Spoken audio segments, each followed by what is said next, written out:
થોડા સમયથી મધ્ય ગુજરાત અને ઉત્તરના કેટલાક જિલ્લાઓમાં વરસાદે વિરામ લીધો હતો, જો કે આજે તે વિરામની પૂર્ણાહુતિ થઈ અને અલગ અલગ શહેરો અને જિલ્લાઓમાં ધોધમાર વરસાદ જોવા મળ્યો। અમદાવાદ, વડોદરા, ગાંધીનગર, હિંમતનગર તમામ જગ્યાએ મેઘાની મહેર જોવા મળી। થોડા વરસાદમાં આ તમામ જિલ્લાઓ જાણે કે જળમગ્ન થઈ ગયા।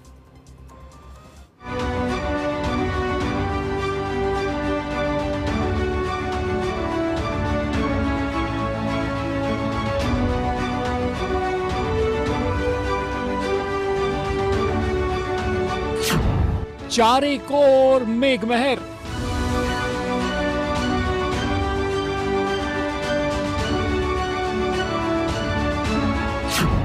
मध्यमा मुसळधार।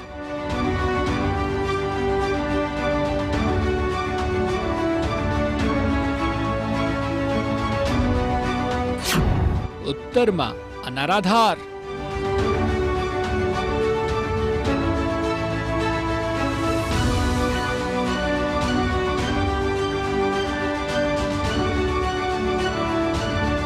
दिवस दरमियान मेघाए बराबरनी जमावट करी छे। सामान्य रीते सौराष्ट्र અને દક્ષિણમાં ધમધોકાર રહેતો મેઘો મધ્ય અને ઉત્તરમાં પણ મન મૂકીને વરસ્યો છે। અલગ અલગ શહેરો અને જિલ્લાઓમાં સાર્વત્રિક વરસાદ જોવા મળ્યો હતો।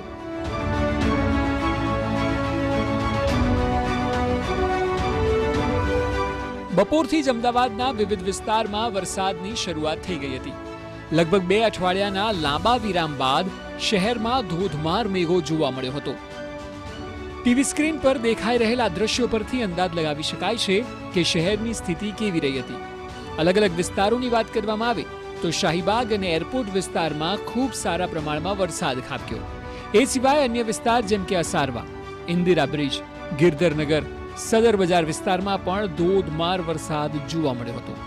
આ તરફ ગોતા, જગતપુર, ન્યૂ ચાંદખેડા વરસાદ સારા એવા પ્રમાણમાં જોવા મળ્યો હતો। તો વળી પૂર્વ વિસ્તારની વાત કરીએ તો વસ્ત્રાલ, નારોલ આ સહિતના અલગ અલગ તમામ જગ્યાએ ધોધમાર વરસાદ થયો। શહેરના અનેક અંડરપાસને બંધ કરવામાં આવ્યા હતા। તેમાંથી એક હતો મીઠાખડી અંડરપાસ। ભારે વરસાદને લીધે તેને બંધ કરાયો હતો।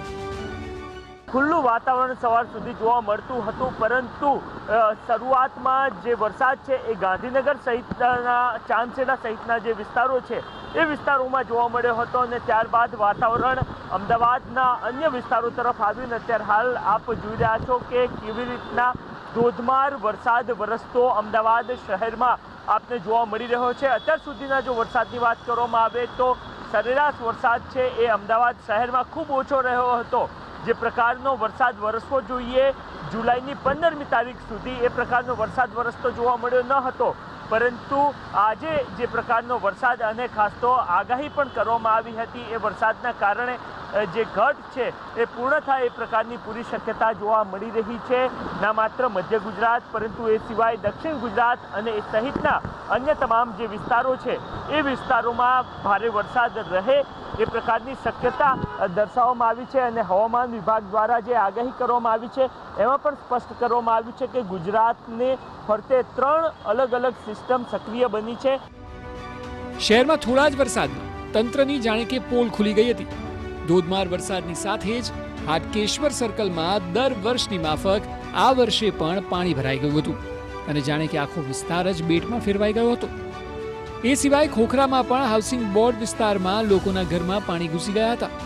અહીં ઉમિયાદેવી સોસાયટી, મોહનકુંજ માર્ગ પર પાણી ભરાયા। સીટીએમ જામફળવાડી વિસ્તાર પણ જળમગ્ન થયેલો જોવા મળ્યો હતો। પુરીનગર રેલવે ફાટક, અમરાઈવાડી, ભાઈપુરા વોર્ડમાં પણ પાણી ભરાઈ ગયા હતા। એકંદરે કોર્પોરેશનની પ્રી મોન્સૂન પ્લાન પર ફરી એકવાર પાણી ફરી ગયું। અત્યારે અમે આંબાવાડી વિસ્તારમાં છે ને નહેરુનગર જવાનો આ રસ્તો છે એ નહેરુનગર તરફ જવાનો રસ્તો છે, પરંતુ જુઓ કે થોડાક જ વરસાદમાં જે રીતે રસ્તાઓ પર પાણી ભરાઈ ચૂક્યા છે અને વાહન ચાલકોને મુશ્કેલી પડે છે। આપ દ્રશ્યોમાં જોઈ શકો છો કે કઈ રીતે કોર્પોરેશન દ્વારા જે પેપર વર્ક કરવામાં આવ્યું હતું, પ્રી મોન્સૂન કામગીરી છે તે ફક્ત ને ફક્ત કાગળ ઉપર થઈ હોય તેવું અત્યારે બિલકુલ નજરે ચડે છે, કેમ કે કોર્પોરેશનની ટીમ તો ફિલ્ડમાં છે, જ્યાં પણ ગટર જે ચોકઅપ થઈ ગઈ હોય તેના ઢાંકણાઓ ખોલી તેની સાફ સફાઈ અત્યારે ચાલુ વરસાદમાં કોર્પોરેશનની ટીમ કરવામાં આવી છે. જ્યાંથી ફરિયાદ મળે છે તે વિસ્તારમાં ટીમ તો પહોંચે છે, પરંતુ જો આ તમામ સાફ સફાઈ છે જો પહેલાં થઈ ગઈ હોય, પ્રી મોન્સૂન એક્ટિવિટી જો પહેલાં કરી નાખવામાં આવી હોય તો વાહન ચાલકોને મુશ્કેલી ન પડત. આસપાસ કોલેજો પણ છે અને તેના વિદ્યાર્થીઓ પણ છે અહીંથી પસાર થતા હોય છે. મોટાભાગનો નોકરિયાત વર્ગ છે તે પણ અહીંથી પસાર થતો હોય છે. ભરચક વિસ્તાર છે, પરંતુ જે રીતના થોડા જ વરસાદમાં આ સમગ્ર રોડ છે તે પાણી થઈ ચૂક્યો છે. આપ દ્રશ્યોમાં જે રીતે જોઈ શકો છો કે વિદ્યાર્થીઓ જ્યારે ઘરે જવા અને બસની રાહ જોતા હોય છે, રિક્ષાની રાહ જોતા હોય છે, ત્યારે તેમને બિલકુલ મુશ્કેલી પડે છે અને રસ્તાઓ ઉપર પાણી છે તે ભરાઈ ચૂક્યા છે. આમ તો કોર્પોરેશન દ્વારા દાવો કરાય છે કે અમદાવાદમાં દર વર્ષે કરોડો રૂપિયા પ્રી મોન્સૂનની કામગીરીમાં ખર્ચવામાં આવે છે, ત્યારે જો માંડ 1 ઇંચ વરસાદમાં આ સ્થિતિ સર્જાતી હોય તો સવાલ એ છે કે ક્યાં ગઈ તમારી પ્રી મોન્સૂનની કામગીરી? ક્યાં ગયા કરોડોના કામ? કેમ સૌથી વધુ બજેટ છતાં આવી સ્થિતિ? આ માટે શહેરીજનો વેરો ભરે છે. શું કામ કરશો કે ખાલી વાયદાઓ જ કર્યા કરશો? આ તરફ વડોદરા શિનોરના ગામડાઓમાં સાર્વત્રિક વરસાદ જોવા મળ્યો. શિનોરના મુખ્ય બજારોમાં વરસાદી પાણી વહેતા થયા હતા. દિવસ દરમિયાન વરસેલા વરસાદ અને સિઝનના વરસાદની વાત કરવામાં આવે તો શિનોરમાં અત્યાર સુધી લગભગ 7.5 ઇંચ જેટલો વરસાદ વરસ્યો છે.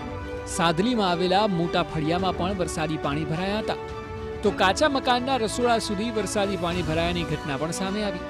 આવી તમામ જગ્યાઓ પર વરસાદી પાણીથી ઘરવખરીને મોટા પ્રમાણમાં નુકસાન થયું છે. તો વળી તવરા, ફલોડ, વ્યારા, વેજલપુર વિસ્તારમાં વરસાદ જોવા મળ્યો હતો. ગાંધીનગરમાં પણ વિવિધ વિસ્તારોમાં આખરે વરસાદ શરૂ થયો હતો. ગાંધીનગરના તમામ સેક્ટરમાં વરસાદથી એક પ્રકારે ઠંડક પ્રસરી ગઈ હતી. અમદાવાદની જેમ જ અહીં પણ લાંબા સમયના વિરામ બાદ વરસાદ વરસ્યો હતો. ભારે ઉકળાટ અને બફારા બાદ વરસાદથી લોકોએ પણ રાહતનો શ્વાસ લીધો હતો.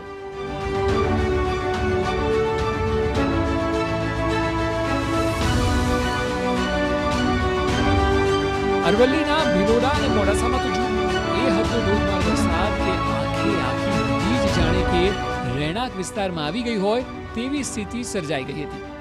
ભિલોડામાં પવન સાથે વરસાદથી વૃક્ષ ધરાશાયી થયું હતું અને વૃક્ષ ધરાશાયી થતાં જ વીજ થાંભલા જાણે કે જમીનદોસ્ત થઈ ગયા. મોડાસાના સરડોઈ ગામે પણ ધોધમાર વરસાદ વરસ્યો હતો. આ તરફ સાબરકાંઠાની સ્થિતિ જુઓ.